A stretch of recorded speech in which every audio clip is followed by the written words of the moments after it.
Seigneur, merci d'assister l'homme que je suis pour délivrer un message qui vient d'en haut. Merci Seigneur de te mêler à mon esprit, à mon intelligence, mon savoir, mon ignorance même, Seigneur, pour délivrer un message qui vient de toi. Car seul, je suis bien incapable de parler des choses d'en haut. Amen. Amen. Alléluia. Amen. Alléluia. Amen. Je vous salue tous au nom de Jésus-Christ. Amen. Je salue les révérends pasteurs qui sont avec nous. Pasteur Willy, bonjour. Prophète Jojo, bonjour. Je remercie beaucoup les mamans pour votre modération et pour cette louange. Merci, c'est indispensable. Et je vous remercie tous, même les enfants. Soyez la bienvenue parmi nous. L'art du combat. L'art du combat spirituel. Je vais parler du combat spirituel. C'est vrai que pour la plupart des Congolais, quand on dit combat spirituel, tout de suite, on pense notamment à l'église de Maman Olag. Mais je ne parle pas de ce combat, du moins pas exactement comme ça, parce que je pense que le Congolais aime beaucoup le combat, mais malheureusement il le fait mal. Je pense que pour se battre, il faut connaître les règles. Ici, il y a des gens qui ont déjà exercé ici des sports de combat. Ils savent que le combat, ce n'est pas quelque chose qui s'improvise. Donc, je veux parler du combat dans le sens où il y a des règles dans un combat. Et qu'un combat n'est pas quelque chose où on peut arriver sans rien savoir et puis se battre. C'est la meilleure façon de faire. Chapitre 13, à partir du verset 1er. Menace sur Babylone révélée à Ésaïe, fils d'Amoz. Sur un mont dénudé, dressez un étendard. Poussez des cris et agitez la main. Que l'on franchisse les portes des seigneurs. Moi, j'ai donné mes ordres à des milices à qui j'ai fait appel. J'ai convoqué mes braves agents de ma colère qui se réjouissent de ma gloire. C'est le bruit d'une foulée sur les montagnes. On dirait un grand peuple. On entend le tumulte des royaumes, des nations rassemblées. Le Seigneur des armées célestes passe en revue ses troupes de combat. Ils viennent de très loin, du bout de l'horizon. L'Éternel et les troupes dont il se servira dans son indignation pour dévaster tout le pays. Amen. Ici, on parle de Dieu, on parle du combat spirituel avec un vocabulaire qui est militaire. On parle de Dieu comme étant un commandant en chef, l'Éternel des armées célestes, et qui vient donner des ordres à ses milices pour aller dévaster le pays. Donc il s'agit ici presque d'une guerre. Et d'ailleurs, vous avez vu le nombre de fois où dans la Bible, on parle de Dieu comme étant l'Éternel des armées célestes. Le terme céleste aujourd'hui ne nous est pas inconnu. Donc, pour rappel, Israël autrefois, l'Israël que nous parle l'Ancien Testament, était le peuple d'Israël. Aujourd'hui, la nation que forme l'Église est une nation céleste, c'est Israël céleste, qui ne veut pas dire simplement l'Israël géographique que l'on connaît. Donc quand on parle d'Israël aujourd'hui dans la Bible, nous faisons partie de cette armée céleste. Alors, ici dans ce passage, nous voyons très clairement que Dieu vient donner des ordres à cette milice. Il parle de son peuple comme étant une milice qui va au combat. Quand je parle de son peuple, je parle évidemment de l'Église. Donc je parle des croyants, de vous. Ceux qui font partie d'une milice, ce sont des militaires, ce sont des soldats. Donc au regard de Dieu, comme Dieu le disait à Gédéon, Dieu nous voit comme des soldats. Et des soldats qui devront aller au combat. Des soldats qui sont livrés à une bataille. Parce que Le monde tel que nous le voyons ici, il ne faut pas vous faire d'illusions, nous sommes dans un combat permanent. Seules les personnes qui ignorent un peu ces choses pensent que nous vivons dans un monde qui est très simple, où on se réveille le matin, et puis on va au travail, on regarde un peu la télé, on dort. En réalité, en faisant toutes ces choses, nous sommes toujours dans le combat. Et si nous ne connaissons pas le combat, nous risquons de passer toute une vie où nous sommes écrasés sans que nous puissions nous défendre.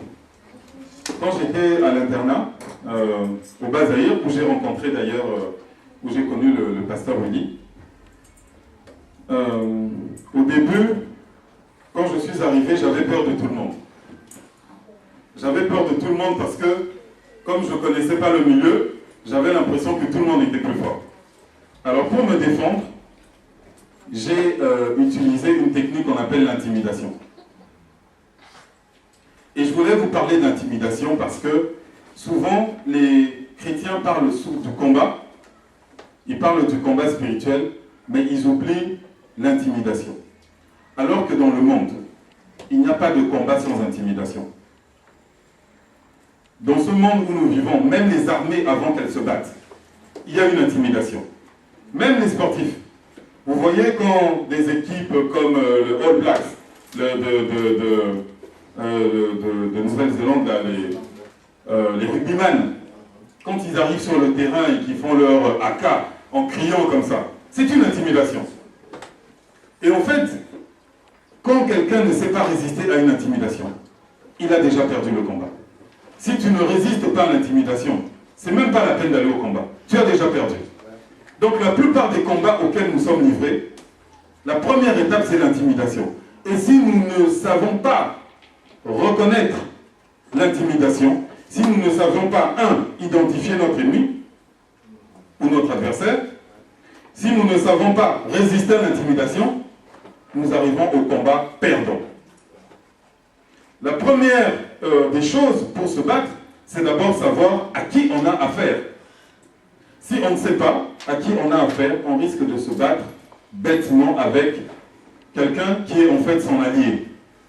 On risque de se battre avec son frère pendant que l'ennemi avance. Et nous devons très clairement connaître qui est notre adversaire, qui est l'ennemi. Les ennemis, pour les chrétiens, il y a deux types d'ennemis. Il y a deux types d'adversaires, je veux dire. Il y a d'abord les ennemis, ceux qui en veulent à ta vie, ceux qui veulent te détruire, ceux que, si toi tu ne détruis pas, lui te détruit. Et il n'aura pas pitié de toi. Ce sont des esprits qui ont commencé leur œuvre bien longtemps et qui ne s'attaquent pas à toi, j'ai envie de dire à titre personnel. Ils s'attaquent à toi comme ils se sont attaqués à Adam. Ils s'attaquent à toi comme ils se sont attaqués à Jésus. En fait, l'ennemi s'attaque à nous parce que nous avons de la valeur aux yeux de Dieu. L'ennemi ne va pas s'attaquer à toi parce que tu as un joli diplôme, ni parce que tu as des belles montres ou des beaux yeux. L'ennemi s'attaque à toi parce que tu as de la valeur aux yeux de Dieu. Et qui est notre ennemi alors? Je vais répondre par la Bible. Notre ennemi, c'est un texte que nous connaissons fort bien, donc c'est en Éphésiens, chapitre 6, à partir du verset 11. Ce livre nous dit très clairement qui est notre ennemi.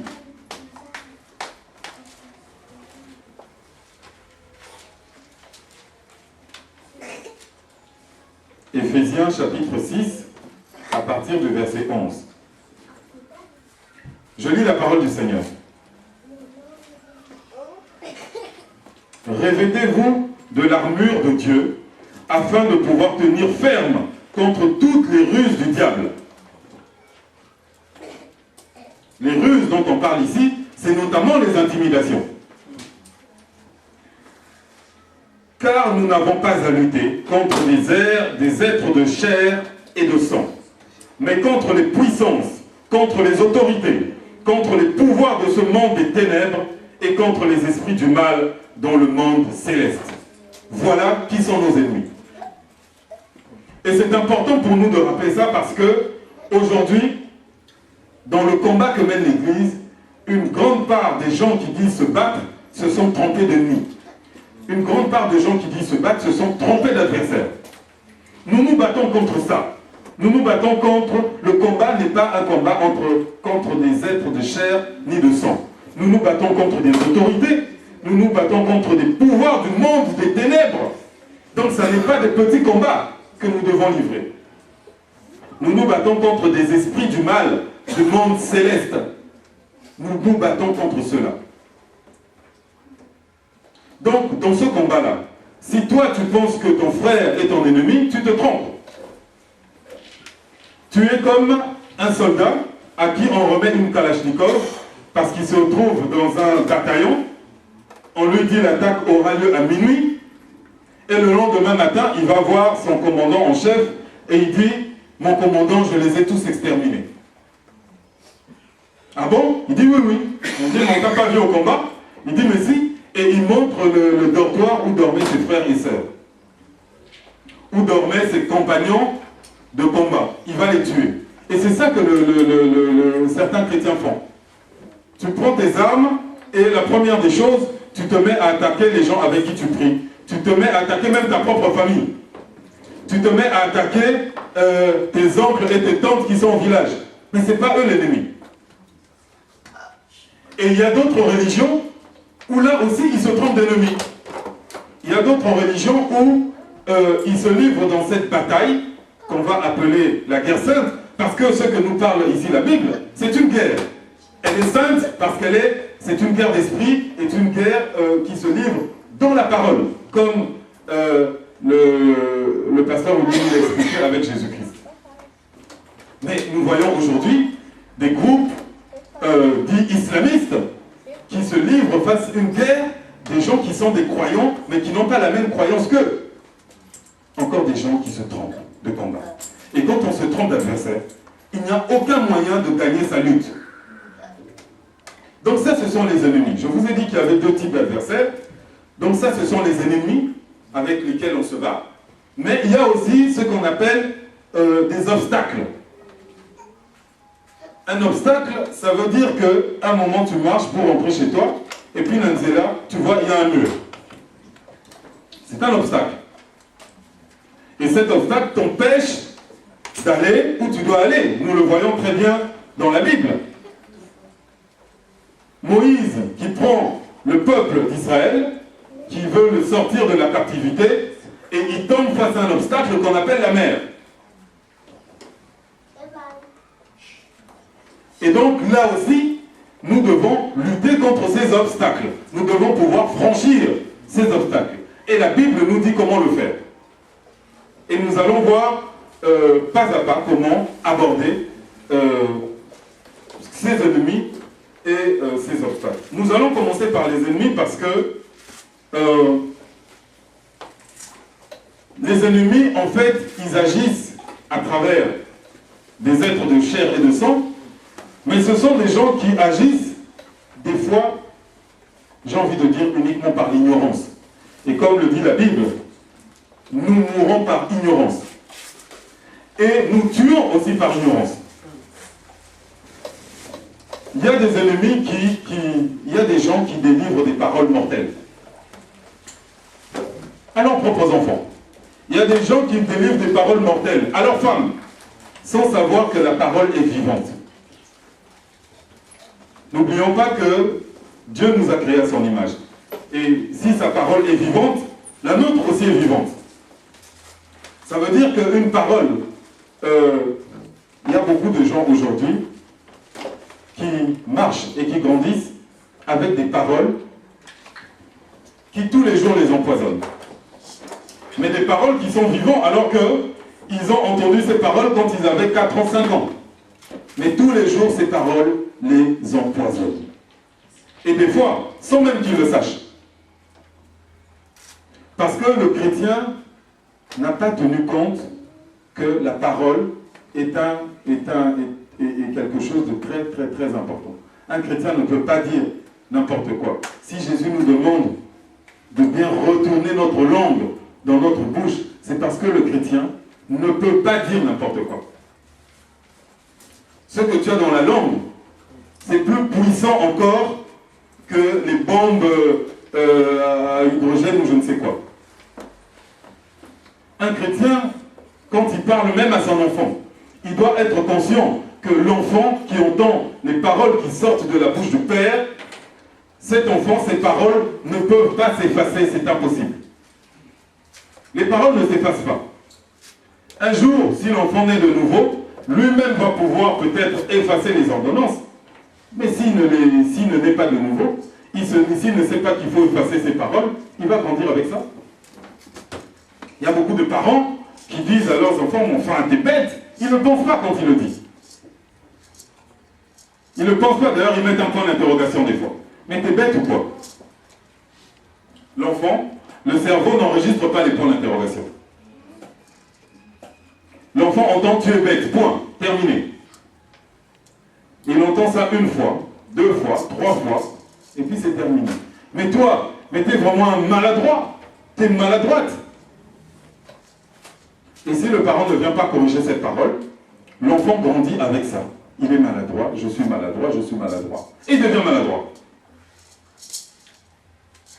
Et voilà comment on peut former quelqu'un sans qu'il s'en rende compte. Alors que dans notre bouche, nous pouvons avoir des paroles de bénédiction. Tous les jours, tu peux dire à ton enfant, plutôt que de lui dire, parce qu'il a fait une grosse bêtise, mais tu es bête ou quoi? Tu peux lui dire, mais tu es trop intelligent pour faire une telle bêtise. L'enfant va retenir, tu es intelligent. Mais tu as dit la même chose, tu as fait la même remarque. Tu es beaucoup trop adroit pour faire tomber des verres comme tu l'as fait. Tu es quelqu'un qui a beaucoup de souplesse. Comment tu fais tomber des verres comme ça? Tu fais une remarque. Ça ne nous empêche pas de faire des remarques, mais de le faire positivement. Parce que notre bouche, nos paroles sont des paroles vivantes. Et nous avons grandi, nous tous, comme nous sommes, avec des paroles qui aujourd'hui nous enchaînent les chevilles. Vous savez, la plupart des gens, pour analyser leur vie, allez simplement dans leur enfance. Vous allez comprendre pourquoi tel a fait des études, pourquoi tel n'en a pas fait, pourquoi telle personne a braqué une banque, pourquoi. Presque toutes les réponses de la vie de quelqu'un se trouvent généralement dans l'enfance. Et donc, ces paroles, comme je disais tout à l'heure, nous qui aujourd'hui savons le poids des mots, nous aujourd'hui qui connaissons la force des mots, nous devons utiliser chaque mot avec intelligence. Vous savez, tout le parcours de Jésus, comme nous a décrit dans la Bible, il n'y a pas une parole qui tombe par hasard. Il n'a pas parlé parce qu'à un moment, il avait juste marre de se taire.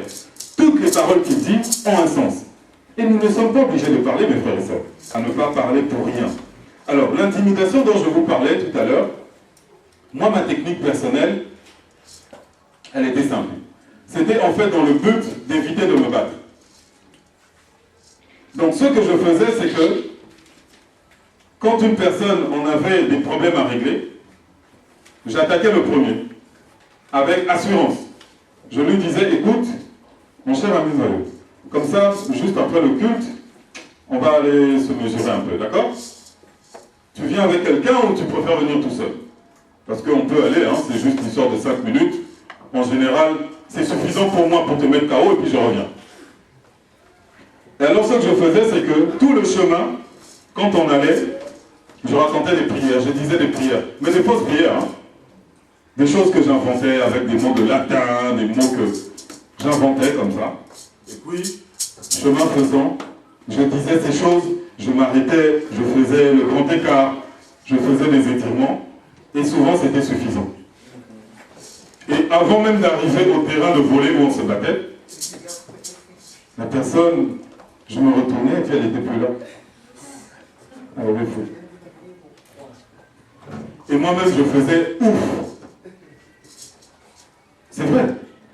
Et d'ailleurs, un jour, vous savez que je discute avec un garçon comme ça, qui est un villageois, hein, c'est un externe, hein, et je lui dis la même chose. Je lui dis, écoute-toi, ce soir, 18h au terrain.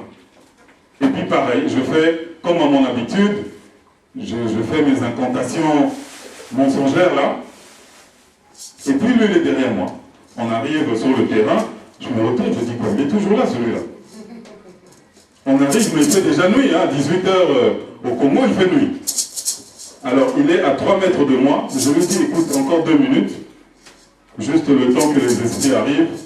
Alors je lui tourne le dos, et quand je me retourne, je l'entends prier en Kikongo. Mais quelle prière! Il y avait même mon nom dedans.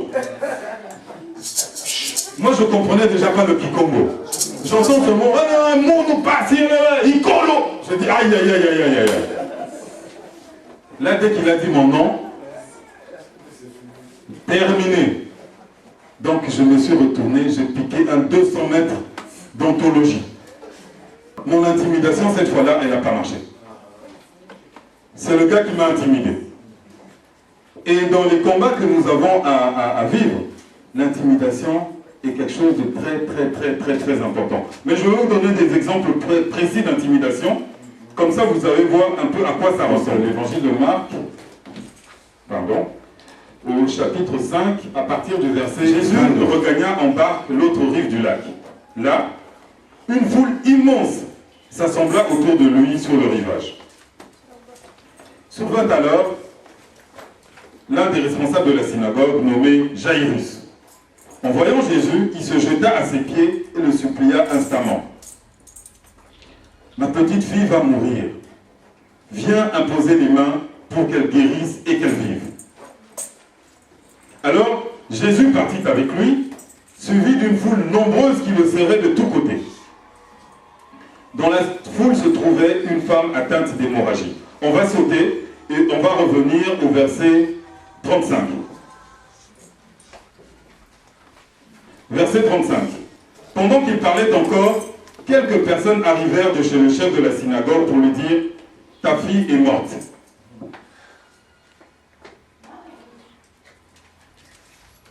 Jésus, on lui dit que la fille de Jairus est malade. Jairus, en fait, est le responsable de la synagogue. On lui dit que la fille de Jairus est malade. Jairus lui dit, viens vite lui imposer les mains pour qu'elle guérisse. Et en chemin, on vient dire à Jairus, mais en fait, ta fille est morte. À quoi bon encore importuner le maître? Mais Jésus entendit ces paroles, nous dit la Bible, et il dit au chef de la synagogue, ne crains pas, crois seulement. Ça veut dire que ici, Jésus qui est en route vers la maison de Jairus, il a d'abord une première intimidation. Des gens lui disent, mais ta fille est morte. Ça rentre dans les oreilles de Jésus. Ta fille est morte. Autrement dit, l'ennemi vient dire à Jésus, tu as perdu la partie. La fille là que tu veux guérir, là, elle est morte. C'est pas la peine d'y aller. Mais c'est pas lui qui le dit directement. C'est quelqu'un de la foule qui vient dire à Jésus, ta fille est morte, qu'est-ce que tu veux encore? Arrête de déranger le maître. Comme s'il rendait service à Jésus, hein, en disant, mais il ne faut pas le déranger, c'est bon, c'est bon. Mais Jésus, lui, il a l'oreille pour comprendre, et il comprend que tout ça, ce sont des techniques d'intimidation. Parce que nous l'avons dit l'autre jour, c'est que dans le combat que nous avons à livrer, ce que nous devons voir, ce n'est pas ce que nos yeux nous montrent, mais ce que les yeux de la foi nous montrent. Donc lui, ici, on vient lui dire, mais ta fille est morte. Nous l'avons vu avec les yeux, c'est pas la peine. Et Jésus, en quelque sorte, refuse d'entendre ces paroles. Il dit à la personne, il ne faut pas avoir peur, ne crains pas. Il faut seulement rester, il faut continuer à croire à la vie de ta fille. Alors, il ne permit à personne de le suivre, excepté Pierre, Jacques et Jean son frère. Parce que ce sont les seuls qui peuvent comprendre. Vous savez, quand vous devez livrer certains combats, il ne faut pas vous entourer de trop de gens à qui vous allez passer du temps à expliquer les choses. Ce n'est pas la peine. Ils vont vous affaiblir dans votre combat. Il vaut mieux ramener les gens qui comprennent, ou vous n'aurez pas à leur expliquer. Jésus, ici, il est dans un combat où il doit continuer à voir cet enfant réveillé. Il doit continuer à voir cet enfant vivant. Et les seules personnes qui peuvent l'aider, ce sont des personnes qui peuvent voir cet enfant vivant. Et ça encore, c'est une erreur monumentale que nous faisons. Nous avons des problèmes, nous allons raconter nos problèmes à tout le monde. Ah, vous savez, moi vraiment, avec ma femme, ça ne va plus. Mais si tu as envie qu'avec ta femme, ça aille bien, ne raconte pas à des gens qui, dès qu'ils vont ouvrir la bouche, ne pourront faire que de dire tout ce qu'eux voient de mal. Et il ne faut s'entourer que de personnes qui veulent la même chose que toi. Voilà pourquoi Jésus ne s'entoure que de 3 personnes. En arrivant à la maison, nous dit le verset 38, Jésus vit une grande agitation. On pleurait et on poussait des cris. Ça encore, c'est une intimidation. Parce que toi, tu viens pour réveiller quelqu'un. Mais tu vois des gens qui pleurent et qui poussent des cris. Si tu n'es pas fort, tu vas faire comme moi j'avais fait devant cet enfant. Je vais fouiller. Si tu n'es pas fort, tu vas fouiller. Parce que tu vas te dire, le match est perdu. Les gens pleurent déjà et ils poussent des cris. Donc il n'y a plus rien à faire. Mais Jésus a compris que c'était de l'intimidation et il a continué à avancer. Il entra dans la maison et il demande, comme s'il n'a pas vu ces gens pleurer, comme s'il n'a pas entendu ce qu'on lui avait dit avant, il leur demande, il dit, mais pourquoi ce tumulte? Pourquoi? Pourquoi ces pleurs? Et il dit la vérité. Vous vous souvenez de la vérité? Il dit ce qui est pour lui la vérité. Non pas la réalité, mais la vérité. Il leur dit, mais pourquoi ces pleurs? L'enfant n'est pas morte, elle est simplement endormie. Lui dit la vérité. Donc il proclame la vérité selon sa foi. Selon sa foi, cet enfant est endormi. Elle n'est pas morte. Et le verset 40 nous dit, mais on se moqua de lui. On se moque de Jésus. Lui il dit, mais elle est endormie, on se moque de lui.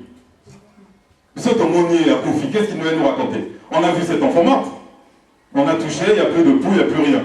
Elle commence même à refroidir. Qu'est-ce qui se passe? Alors Jésus fit sortir tout le monde, prit avec lui le père et la mère de l'enfant, ainsi que les disciples qui l'accompagnaient, et il entra dans la pièce où l'enfant était couché. Il prit l'enfant par la main en disant Talita Kumi, ce qui signifie jeune fille, lève-toi, je te l'ordonne. Jésus reste dans sa vérité. Pour venir ici, quand il dit Talita Kumi, Jésus arrive en fait au combat. Tout ce qui se passe avant le combat, ce sont des intimidations. Et si tu ne vois pas que ce sont des intimidations, tu arrives au combat déjà perdant. Si tu ne sais pas que tu es dans le combat, pendant toutes les intimidations, tu vas aller, on va te dire, mais monsieur, on a fait une prise de sang. La prise de sang nous révèle que vous avez telle maladie. Qu'est-ce que vous voulez aller combattre? Et le chrétien est celui qui ignore, qui doit ignorer ces intimidations. Toi, tu viens me raconter ta réalité, mais moi j'ai ma vérité. Et il ne faut pas avoir peur de dire même au médecin la vérité. Comme Jésus l'a dit, la jeune fille n'est pas morte, elle est endormie. C'est important que tes oreilles entendent la vérité, ta vérité. C'est important et vous allez voir que si vous réalisez tous les miracles de Jésus, dans sa technique de combat, il arrive toujours un moment où lui dit la vérité. Il arrive toujours un moment où lui dit, lâche sa vérité par rapport à toutes les techniques d'intimidation. Il dit sa vérité, et donc ça c'est la phrase du combat quand il dit à la jeune fille, lève-toi.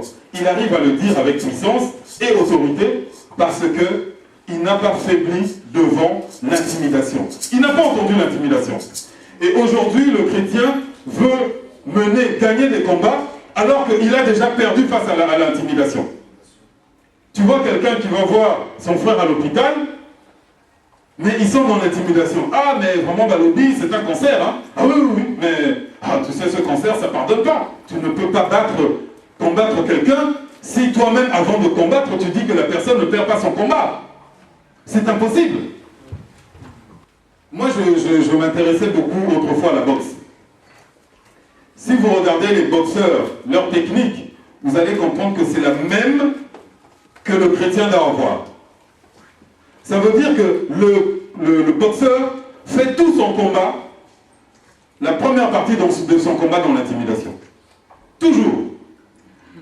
Vous n'allez pas comprendre pourquoi. Le jour avant le match, il y a toujours ce qu'on appelle la pesée. On pèse pour voir que la personne a le poids correspondant à la compétition à laquelle il veut concourir. Et souvent, il y a une conférence de presse après. Tu verras, on met un champion là et un autre champion là.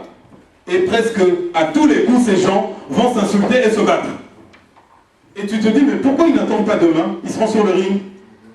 Mais parce qu'ils sont dans l'intimidation. Regardez Mohamed Ali. Il va regarder son adversaire. Mais toi, mais je vais te démonter. Qu'est-ce que tu fais là? Il va insulter, démonter son adversaire, alors qu'ils vont se battre le lendemain.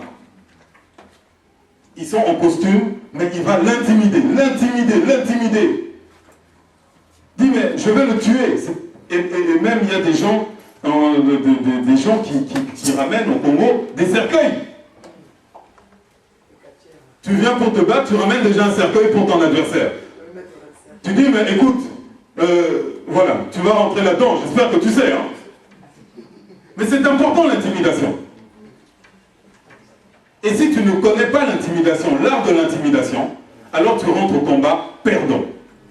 Et il faut reconnaître l'intimidation. Tu arrives à l'hôpital comme ça, oui, mais vraiment cette nuit, il a fait des fièvres de 41. Pas important pour moi ça. Mais d'ailleurs, vous savez que pas important. Ne prenez les paroles que qui sont importantes pour vous. Tout le reste, c'est de l'intimidation. Tout le reste, c'est le combat de l'ennemi. C'est tout. C'est pour ça que je dis que nous sommes toujours dans le combat. Mais c'est parce que nous ne connaissons pas le combat, alors nous pensons que nous sommes dans une vie qui est simple. Nous sommes tous les jours, presque à tout moment dans le combat. Et un combat qui se joue souvent au premier round, au 0 round. Intimidation. Vous prenez 90% des chrétiens, ils sont déjà KO, avant même de monter sur le ring. C'est bien de parler de combat spirituel. Mais si déjà on ne vous apprend pas à résister à l'intimidation, vous n'allez pas arriver sur le ring. Dès que vous arrivez sur le ring, vous avez déjà perdu. Et le maître nous enseigne comment résister à ces intimidations. Alors, regardez comment il renverse les choses. 1. Il relève la fille de la mort, parce que dans son royaume, à lui, la mort n'existe pas. Donc il ne faut pas lui parler de mort. Amen. Amen. Deuxièmement, les gens se sont moqués de lui. Vous vous souvenez au verset 40? Oui. La meilleure façon pour lui de se moquer d'eux, c'est à la fin. Vous savez ce qu'il fait? Il ramène la fille. Il dit, donnez-lui à manger. Vous avez dit qu'elle était morte, non? Il ouvre la porte, il sort avec les parents de la fille. Il dit, voilà, l'enfant est là. Donnez-lui à manger. Seuls les vivants mangent. Vous allez manger et vous allez comprendre que ce que je disais, c'était la vérité. Amen. Là, il a gagné le combat. Là, c'est le chaos. Chaos. Là, il a mis Satan chaos. Amen.